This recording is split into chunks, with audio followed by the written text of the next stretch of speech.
आज कोयला की बड़ी बड़ी खदानें, उससे निकलता हुआ धुआं, उससे निकलता हुआ प्रदूषण, उससे फैलती बीमारी और बीमार होकर मरते हुए मेरे झारखंड के लोग। जब तक उस जमीन पर बीसीसीएल की योजना रहेगी तब तक उस विस्थापित परिवार के हाथों में नियोजन रहेगी, ये सुनेगी। 40 साल के लिए क्यों करेंगे? 40 साल के बाद हम कहां जाएंगे?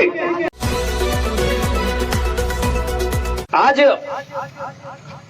आंदोलन में है और आज अगर गिरिडीह लोकसभा के चर्चा परिचर्चा की बात कहें तो टुंडी में हमने चर्चा किया, गिरिडीह में चर्चा किया, पीरटाल में चर्चा किया, राजगंज में चर्चा किया, लेकिन जब हमारा कदम बहुआ, नगड़ी, मोहलिडी, निचितपुर, बसूरिया, एकरा, लोयाबाद, गडेर में हुआ तब हमें लगा कि यहाँ एमपी पे चर्चा नहीं होगा, यहाँ कोयले की काली कमाई पे चर्चा होगा।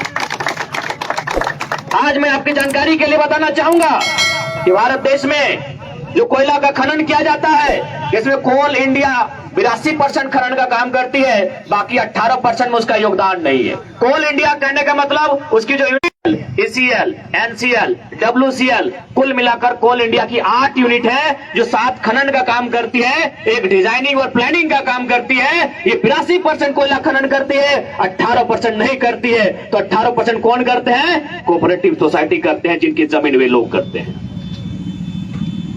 तो भाई ये व्यवस्था झारखंड में क्या हो सकती है कि यदि मोहल्लिडी के मुसलमानों की जमीन है या फिर कुर्मियों की जमीन है, घटवार की जमीन है, रजवार रजक की जमीन है या फिर तिवारी पाठक किसी की जमीन है, क्या वे लोग कोयला खोद सकते हैं अपनी जमीनों पर? क्या ऐसी व्यवस्था हो सकती है? हाँ, हो सकती है। अगर उसके लिए एक सदन में सार्थक चर्चा होगी, अंचल के लोग अपने घरों से निकलकर CMD के घेर कर, तमाम राजनेताओं को घेर कर खड़े हो जाएंगे, तब चर्चा हो सकती है। और क्यों नहीं होगी बताइए? ये जमीनें हमारी, जिन जमीनों पर हमारे पूर्वज खेती बाड़ी करते थे, आज चच्चा जान जो आगे बैठे हैं, कभी हर की उम्र की जो माताएं बहनें, जो महिलाएं हैं, जो हमारी दादीगण है, नानीगण है, इन जमीनों पर फसल उगाते थे, धान लगाते थे, गेहूं लगाते थे। आज क्या दशा है? आज क्या दशा है? आज हम लड़ते रह गए कि वो तो महतो घर का बेटा है, वो मियाँ घर का है, वो माझी घर लगे, वो रजवार घटवार घर के लगे, और यहाँ रविंद्र पांडे जी औरंगाबाद से आए और 700 हैबा के मालिक हो गए। हम लड़ते रह गए।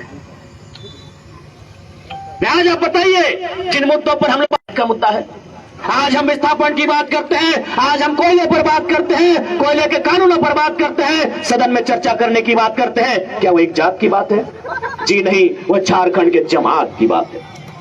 इसलिए आज जो भी अभिभावक हमारे, आपकी दुआएं हमें चाहिए, आपका वोट हमें चाहिए, क्योंकि आज आप लोग कहेंगे कि नहीं, आप भी अन्य नेताओं की तरह बाबू अगर भाषण देते हैं, तो मैं आपको बताना चाहूंगा, मेरे जितने भी अभिभावक हैं, मेरी माताएं बहनें यहाँ बैठी हैं जो हमारी बातों को सुन रही हैं, जितने भी हमारे नौजवान साथी हैं, आज हम लोग एक मुखिया नहीं है, एक सरपंच नहीं है, एक जिला परिषद नहीं है, और पिछले 6 महीनों में हम लोगों ने 12 करोड़ का मुआवजा दिलाने का काम किया है। कुछ नहीं, हम लोग लगभग 800 नियोजन हम लोगों ने दिलाने का काम किया। नाम से जो कितना काम हुआ है उसका हम लोग को भी अनुमान नहीं है। यही काको में कोई एक फैक्ट्री था जहां 30 वर्कर को निकाल दिया गया था, उन्होंने कहा टाइगर को बुलाएं कि आप नौकरी में रखेंगे। आज हम लोग हिम्मत बन के आए हैं, आपको हम हिम्मत देने की आवश्यकता है। और खासकर कोयलांचल में जितने भी लोग बस बसाव करते हैं, मैं अक्सर कहता हूं आज हमें इस लड़ाई को आर पार लड़नी होगी। आज जब भी कोयलांचल की गलियों से में गुजरते हैं, आज जब भी कोयलांचल के दृश्य को देखते हैं, तो दिल हमारा कांप उठता है, ये शरीर हमारा सिहर उठता है कि क्या परिदृश्य है क्षेत्र का। आज कोयला की बड़ी बड़ी खदानें, उससे निकलता हुआ धुआं, उससे निकलता हुआ प्रदूषण, उससे फैलती बीमारी और बीमार होकर मरते हुए मेरे झारखंड के लोग, बड़ा तकलीफ होता है, बड़ा दर्द होता है। आज कितने शर्म का विषय है, आज कितने अपमान का विषय है। आज पूरे भारत में आप घूम के आइए, हर जगह किसी योजना के लिए, किसी विकास के काम के लिए जमीन लिया जाता है। हम ये नहीं कहेंगे कि जमीन नहीं लिया जाता है, जमीन लिया जाता है, लेकिन हाँ, अगर जमीन लिया जाता है तो सबसे पहला काम जमीन के बदले जमीन दिया जाता है। क्या बताएंगे इन कोयलांचल में बीसीसीएल CCL के माध्यम से कितने लोगों को जमीन के बदले जमीन दिया गया है? क्या ये सवाल हम करें कि नहीं करें? क्या आप बताएंगे कि कितने लोगों को हमारा यहाँ रोजगार मिला।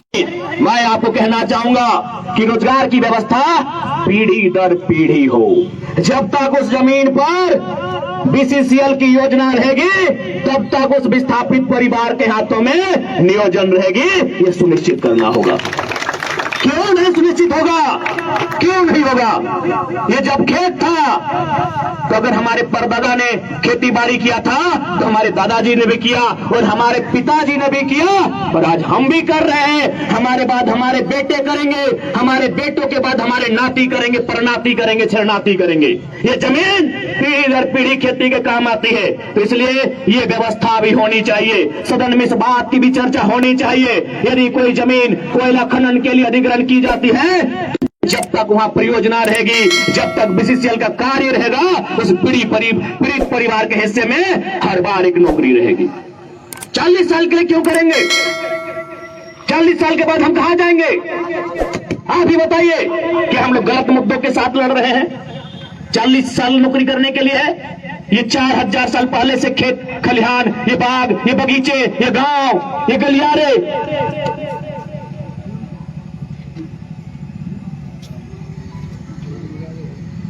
अनुमानित 4000 साल। अगर खेती बाड़ी का इतिहास करें, अगर हड़प्पा काल सही माने तो अनुमानित इन खेतों पर हमारा 4000 साल से अधिकार है। पर आप 40 साल की नौकरी में सिमटा देंगे? क्या ये कौन सा न्याय है? ये कौन सा लोकतांत्रिक व्यवस्था है?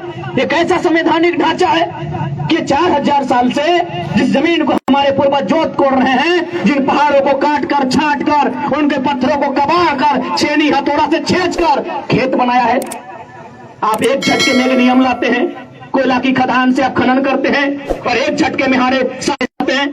क्या यही लोकतांत्रिक व्यवस्था है? नहीं है। इस लोकतांत्रिक व्यवस्था को चुनौती देना होगा और चुनौती देने वाला का नाम मुखिया सरपंच नहीं, सांसद होता है। सांसद। आज तक हम लोग सांसद का मतलब ही नहीं जानते हैं कि सांसद क्या होता है,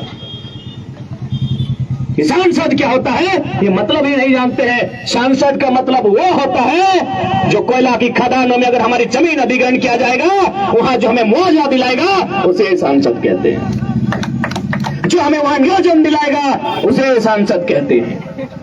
अरे सांसद उसे कहते हैं जो हमारे केरोसिन के रेट को, जो हमारे पेट्रोल के रेट को घटा सकता है, बढ़ा सकता है, उसका नाम सांसद है। आप जो चश्मा पहने हैं, इसके रेट को जो घटा सकता है, बढ़ा सकता है, उसे सांसद कहते हैं। हमारी माताओं बहनों ने जो नाक में नखफुटकी पहना है, गले में जो हार पहना है, उस सोने के भाव को जो गिरा सकता है, घटा सकता है, बढ़ा सकता है, उसका नाम सांसद होता है। लेकिन हम जानते ही नहीं है कि सांसद का काम क्या होता है। सांसद वो नहीं जो हमारी बेटी के विवाह में आकर एक फोटो खिंचाने के लिए हमारी बेटी के बगल में खड़ा हो जाए, हंसता हुआ नहीं। सांसद का मतलब वो होता है जब सियासत की फौज गाँव आएगी तब खड़ा होगा, उसको सांसद कहते हैं। आज क्या माहौल है कोयलांचल का, क्या परिदृश्य है कोयलांचल का?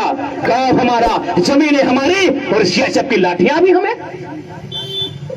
सियासत की लाठियां भी हमें, फर्जी एफआईआर हमको, केस मुकदमे हमको। मैं इसलिए कभी कभी कहता हूं, विवशता में कहता हूं, मजबूर होकर कहता हूं, लाचार बेबस होकर कहता हूं कि कोयलांचल के लोगों, हम दो हमारे दो नहीं, एक एक्स्ट्रा पैदा कीजिए, उससे इंतकाम लीजिए, उससे इंतकाम लीजिए। इंतकाम किससे? उस जीएम भरत जीएम से। इंतकाम किससे? उस भूमि पदाधिकारी से। इंतकाम कैसे? उस कलेक्टर से जिसके कार्यकाल में हमारे साथ इंसाफ नहीं हुआ है, उससे इंतकाम लीजिए। क्योंकि जीने के लिए यहां कोई नहीं आया है। प्रधानमंत्री है या राष्ट्रपति रहे या कलेक्टर रहे या सुपरिंटेंडेंट ऑफ पुलिस रहे, मौत सबको आएगी। कोई शमशान की यात्रा तय करेगा, कोई कब्रिस्तान की यात्रा तय करेगा। जीने के लिए कोई नहीं आया है। क्यों डरेंगे उनके फर्जी एफआईआर से? क्यों डरेंगे उनके झूठे मुकदमों से? क्यों डरेंगे सियासत की गोलियों से? ये हमारी जमीनें हैं, ये हमारा खेत है, ये हमारा गांव है, ये हमारा हक है, ये हमारा अधिकार है। अब की बार सांसद ऐसा चुनिए जो भागे नहीं, भिड़े आपके लिए, लड़े आपके लिए, कटे आपके लिए।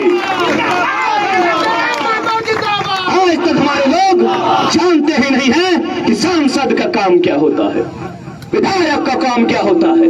सांसद जमीन अगर NHI में जाए या किसी PCCL की योजना में जाए या फिर किसी कारखाने में जाए, वहां आपकी जमीन के रेट